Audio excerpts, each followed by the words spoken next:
네, 여러분 안녕하세요. 자, 이번 시간에는 우리나라 이제 1948년에 단독 남한만의 단독 정부가 수립되는 과정에 대해서 배워보겠습니다. 이 과정이 시험 문제 또 한 번씩 나오니까 거의 보면 이 문제는 수능에 출제가 한 2, 3년마다 한 번씩 되거나 또는 한국사 검정 시험에는 거의 시험이 1년에 한국사 검정 시험 4번 치잖아요. 그러면 4번 중에 2번 정도는 이 부분의 시험이 한 문제씩은 출제되었던 걸로 제가 기억합니다. 그래서 이 순서를 조금 기억해 놓으시는 게 좋습니다.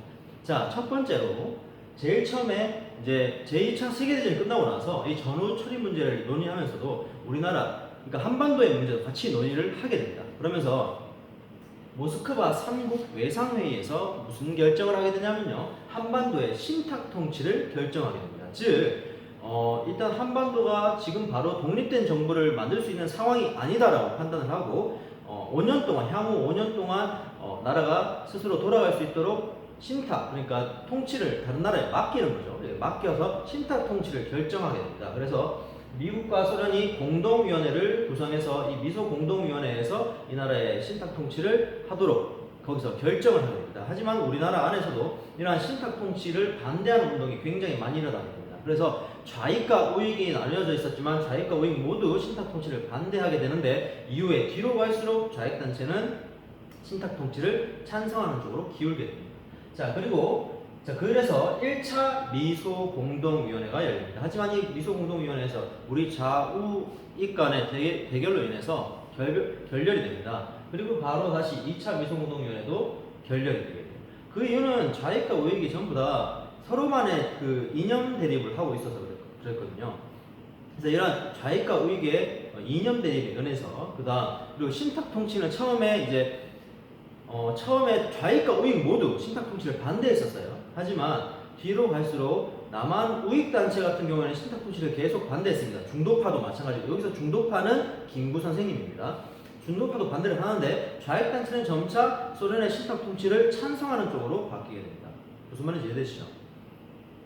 자, 그래서 이 문제 때문에 이제 미소공동위원회가 결렬되자 어떻게 되냐면 이 문제를, 한반도 문제를 다시 UN 국제연합으로 넘기게 됩니다. 그래서 유엔에서는 무슨 얘기를 하냐면, 그러면 바로 그냥 남북한 총선거를 실시해서 대통령을 뽑아가지고 나라를 통치하도록 하자라고 결정을 하게 됩니다. 하지만 여기서 북한이 이러한 남북 총선거를 반대하게 돼요.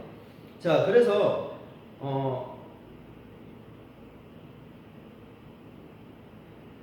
이게 좌우익의 이념 대립이라는 게 굉장히 고리가 있습니다. 지금 사실 저희 나라도 좌익과 우익으로 나눠져 있잖아요. 이러한 이념 대립은 한참 전부터 시작됐다는 거 여러분들이 아셔야 됩니다. 이념 대립이 그렇게 절충안을 찾기가 어렵기 때문에 저희 나라가 이렇게 아직까지 분단의 아픔을 겪고 있는 거죠.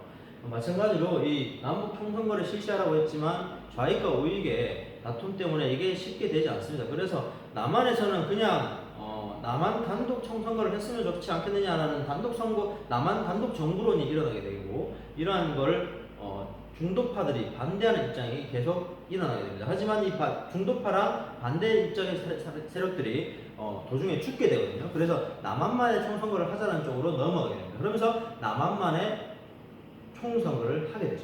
하지만 이 총선거를 할 때도 남한에서도 이런 남한에 있었던 좌익 세력들이 반대를 많이 했었습니다. 그래서 제주도에서는 제주 4.3 사건이 일어나게 되는데요.